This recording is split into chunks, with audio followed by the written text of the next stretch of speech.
Baik, saya mulai. Assalamualaikum warahmatullahi wabarakatuh.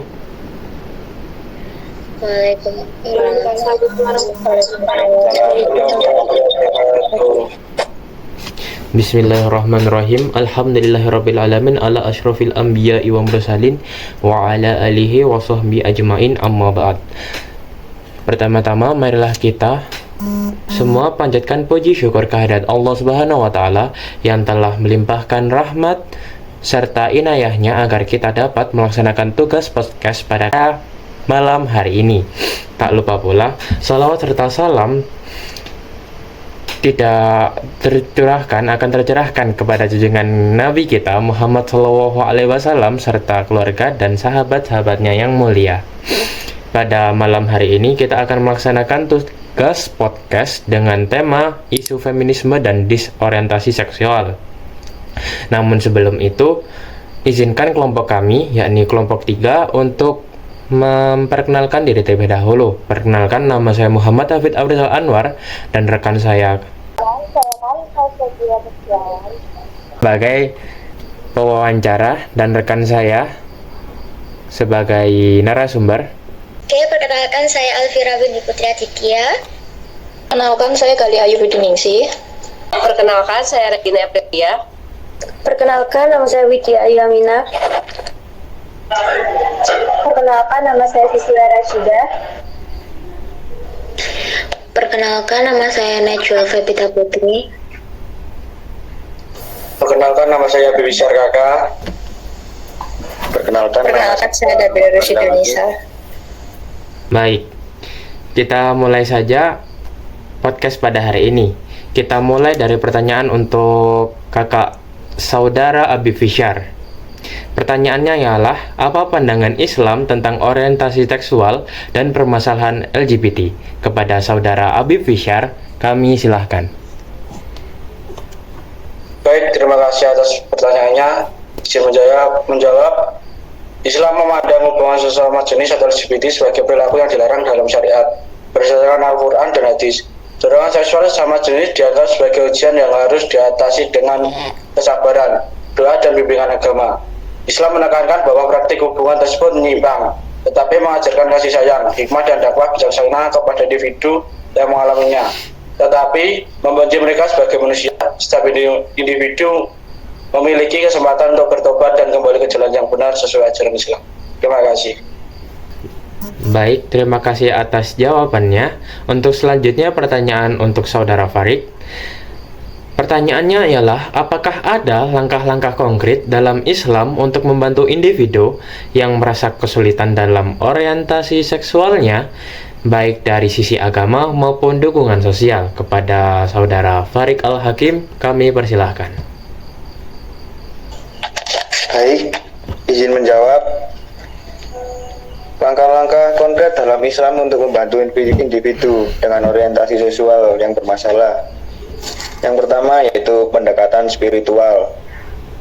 Islam menekankan pentingnya mendekatkan diri kepada Allah sebagai landasan utama dalam mengatasi masalah kehidupan, termasuk dalam hal orientasi seksual. Yang kedua, pendidikan dan pemahaman agama. Salah satu penyebab kebingungan identitas seksual adalah kurangnya pemahaman tentang ajaran Islam mengenai fitrah manusia. Yang ketiga, konseling psikologis berbasis nilai Islam juga mendorong penyelesaian masalah. Yang keempat, dukungan sosial dari komunitas muslim yang ramah dan inklusif memiliki peran penting dalam membantu individu yang sedang berjuang. Yang kelima, penguatan peran keluarga. Keluarga merupakan tempat pertama untuk membangun nilai-nilai Islam. Baik, terima kasih atas jawabannya yang menginspirasi. Untuk pertanyaan selanjutnya akan dilanjutkan oleh saudara saya atau rekan saya. Kepada Karin, kami persilahkan. Baik, terima kasih saudara Hati. Selanjutnya di sini saya akan bertanya kepada saudari Indi. Saudari, bagaimana pandangan Anda mengenai hak-hak perempuan dalam keluarga, pendidikan, dan pekerjaan? Oke, menurut saya hak-hak perempuan adalah aspek fundamental dalam mewujudkan masyarakat yang adil dan setara. Hak-hak perempuan dalam keluarga, pendidikan, dan pekerjaan adalah dasar untuk kesetaraan gender. Hak-hak perempuan dalam keluarga antaranya perempuan berhak atas kesetaraan dalam pengambilan keputusan, bebas dari kekerasan domestik, dan peran serta sebagai orang tua. Dalam pendidikan, perempuan berhak atas akses setara ke sekolah, dan pendidikan nilai kesetaraan gender sangat penting. Dalam pekerjaan, perempuan berhak atas kesetaraan upah, lingkungan kerja yang aman, peluang karir yang setara, fasilitas pendukung seperti cuti melahirkan, dan penghapusan diskriminasi gender harus dijamin. Kesadaran dan kebijakan yang adil adalah kunci untuk memastikan perempuan menikmati hak-haknya di semua aspek kehidupan. Sekian dari saya. Baik, terima kasih Saudari Gigi. Selanjutnya, saya akan bertanya kepada Saudari Galuh. Apa perbedaan utama antara feminisme sekuler dan feminisme Islam? Bagaimana tanggapan Saudara Galuh mengenai gerakan feminisme Islam yang telah berkembang di Indonesia secara keseluruhan? Baik, terima kasih atas pertanyaannya. Feminisme sekuler dan feminisme Islam sendiri memiliki perbedaan mendasar dalam hal pendekatan dan tujuan mereka. Feminisme sekuler seringkali menolak norma-norma agama yang dianggap menindas perempuan, sedangkan feminisme Islam berusaha menunjukkan bahwa ajaran Islam sendiri, jika dipahami dengan benar, mendukung kesetaraan gender. Di Indonesia sendiri, gerakan feminisme Islam telah berkembang pesat dengan mengadvokasikan hak-hak perempuan dan berupaya mereformasi pemahaman tradisional tentang peran perempuan dalam Islam. Meskipun menghadapi tantangan dari kelompok konservatif dan beberapa pandangan dalam komunitas perempuan itu sendiri, gerakan ini menunjukkan adanya potensi besar untuk menciptakan perubahan positif sambil tetap menghormati nilai-nilai keagamaan. Terima kasih. Baik, terima kasih Saudari Galuh. Selanjutnya, saya akan bertanya kepada Saudari Gigi. Terkadang ada pandangan bahwa Islam membatasi kebebasan perempuan. Bagaimana pendapat Saudari Lydia menjelaskan konsep kebebasan menurut Islam, terutama dalam konteks kehidupan perempuan di Indonesia? Baik, terima kasih kesempatannya. Islam memberikan kebebasan kepada perempuan, tetapi kebebasan ini tidak bersifat mutlak dan tanpa aturan. Kebebasan dalam Islam lebih mengarah pada kebebasan yang bermartabat, yang tidak merusak diri atau orang lain, dan sejalan dengan nilai moral dan spiritual. Konteks kehidupan perempuan di Indonesia saat ini memiliki ruang bebas yang sama dengan pria. Mereka bisa menempuh pendidikan dan memiliki jabatan setinggi-tingginya, dan mereka dapat berpartisipasi dalam kehidupan sosial, ekonomi, dan politik dengan tetap menjaga nilai-nilai agama yang mengutamakan kehormatan dan kesejahteraan. Sekian. Baik, terima kasih atas jawaban Saudari Lydia. Selanjutnya, saya akan bertanya kepada Saudari Badira. Bagaimana Islam menanggapi fenomena kekerasan terhadap perempuan? Dan apa peran lembaga agama Islam dalam menyikapi masalah tersebut? Oke, terima kasih atas waktunya. Saya izin menjawab. Islam memiliki pandangan yang sangat tegas terhadap kekerasan terhadap perempuan, yakni dengan menentangnya. Dalam ajaran agama Islam, perempuan dihormati dan dilindungi hak-haknya sebagai bagian dari prinsip keadilan dan kasih sayang. Lalu tanggapan Islam terhadap kekerasan kepada perempuan yang pertama ada larangan kekerasan dalam Al-Quran dan hadis. Al-Quran menekankan pentingnya perlakuan baik terhadap perempuan, misalnya dalam surah An-Nisa ayat 19 yang artinya, dan bergaulah dengan mereka istri-istri secara patut. Nabi Muhammad SAW bersabda, sebaik-baik kalian adalah yang paling baik terhadap istrinya. Hadis riwayat Tirmizi. Lalu yang kedua ada perlindungan hak perempuan. Islam memberikan hak kepada perempuan Islam memberi hak kepada perempuan baik sebagai individu, istri, ibu maupun mata masyarakat. Kekerasan dianggap sebagai pelanggaran terhadap hak-hak ini yang mencakup hak atas keamanan, penghormatan, dan martabat. Yang ketiga, hukuman atas kekerasan. Kekerasan terhadap perempuan dianggap sebagai bentuk kezaliman yang dapat dikenai hukuman sesuai syariat. Dalam Islam, segala bentuk kezaliman adalah dosa besar.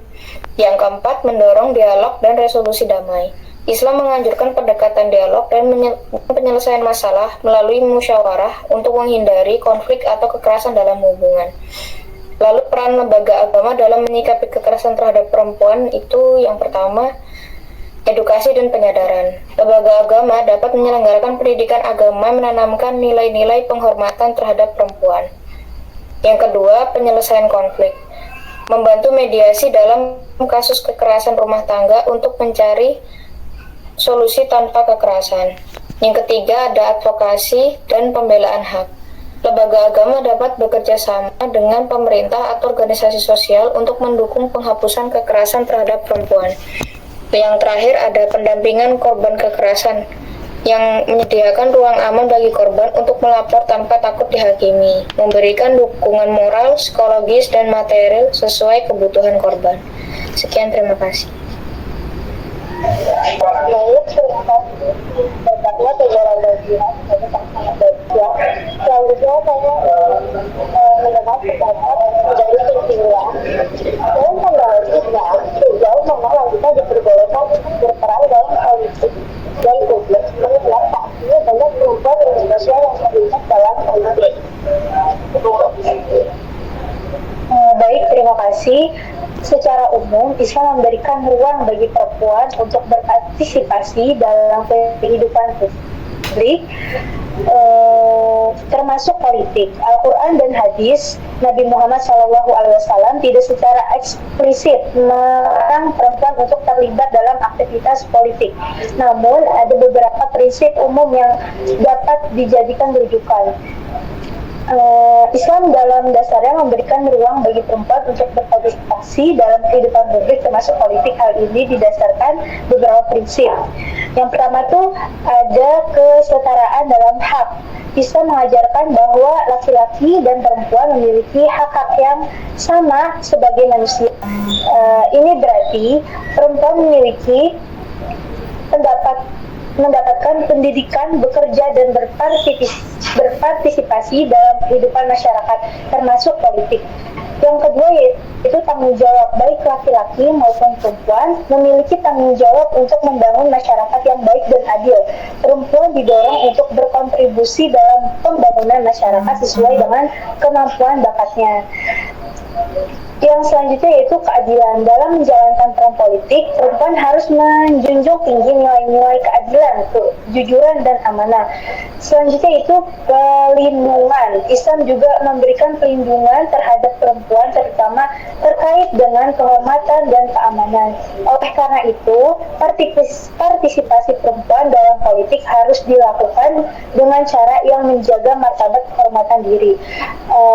Dalam surat Al-Ahzab ayat 35, sesungguhnya laki-laki dan perempuan mukmin, laki-laki dan perempuan yang muslim, laki-laki dan perempuan yang taat, laki-laki dengan perempuan yang benar, laki-laki dengan perempuan yang sabar, laki-laki dengan perempuan yang khusyuk, laki-laki dan perempuan yang bersedekah, laki-laki dan perempuan berpuasa, laki-laki dan perempuan menjaga kehormatannya, laki-laki dan perempuan yang banyak menyebut nama Allah. Allah telah menyediakan untuk mereka ampunan dan pahala yang besar. Ayat ini menunjukkan bahwa baik laki-laki maupun perempuan memiliki kedudukan yang sama di hadapan Allah jika mereka beriman dan beramal saleh atas atasan dan pertimbangan. Terima kasih. Terima kasih saudari Susanna. Selanjutnya saya ingin bertanya kepada saudari Zulfia, bagaimana ajaran Islam membentuk persepsi kita tentang perempuan dalam kehidupan, dan bagaimana hal ini bisa diterjemahkan dalam pendidikan sosial yang lebih modern terutama di Indonesia. Baik, terima kasih atas kesempatannya. Jadi dalam Islam membentuk persepsi tentang peran perempuan dengan menekankan kesetaraan dan penghormatan. Al-Quran menyatakan bahwa perempuan memiliki hak yang sama dengan laki-laki dalam ibadah, pendidikan, dan kepemilikan. Perempuan dihormati sebagai pendidik utama dalam keluarga dan memiliki tanggung jawab besar dalam menjaga keharmonisan rumah tangga. Dalam konteks modern, Islam mendorong perempuan untuk aktif berkontribusi dalam masyarakat, selama tetap mematuhi norma-norma agama. Ini menunjukkan bahwa peran perempuan dalam Islam tidak hanya penting, tetapi juga integral bagi pembangunan sosial yang lebih luas. Baik, terima kasih saudari Regina. Selanjutnya akan dilanjutkan teman saya, yaitu saudara Hafiz. Baik, untuk selanjutnya pertanyaan untuk saudara Syakirah. Pertanyaannya ialah bagaimana ajaran Islam mengatasi perasaan bingung atau disorientasi seksual yang mungkin dialami oleh individu. Kepada saudara Syakirah kami persilahkan.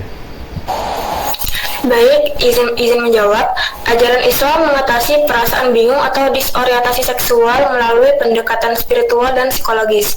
Pendidikan agama menekankan pentingnya pengendalian diri untuk mengelola hawa nafsu dengan puasa sebagai salah satu cara untuk memperkuat kontrol diri.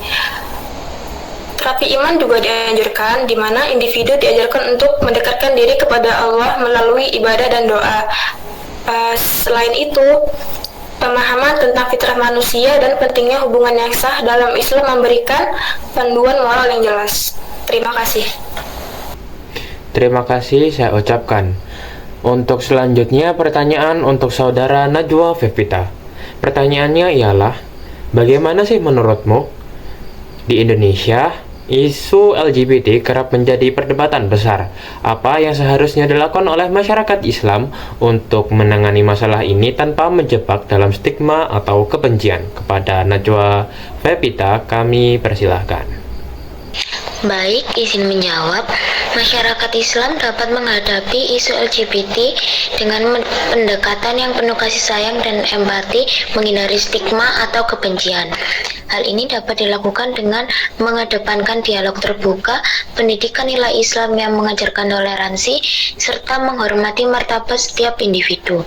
Meski agama mengatur pandangan tertentu tentang perilaku seksual, penting untuk tidak menghakimi atau mendiskriminasi, melainkan memberikan dukungan konstruktif untuk perubahan positif dengan tetap menjaga prinsip-prinsip Islam yang adil dan bijaksana.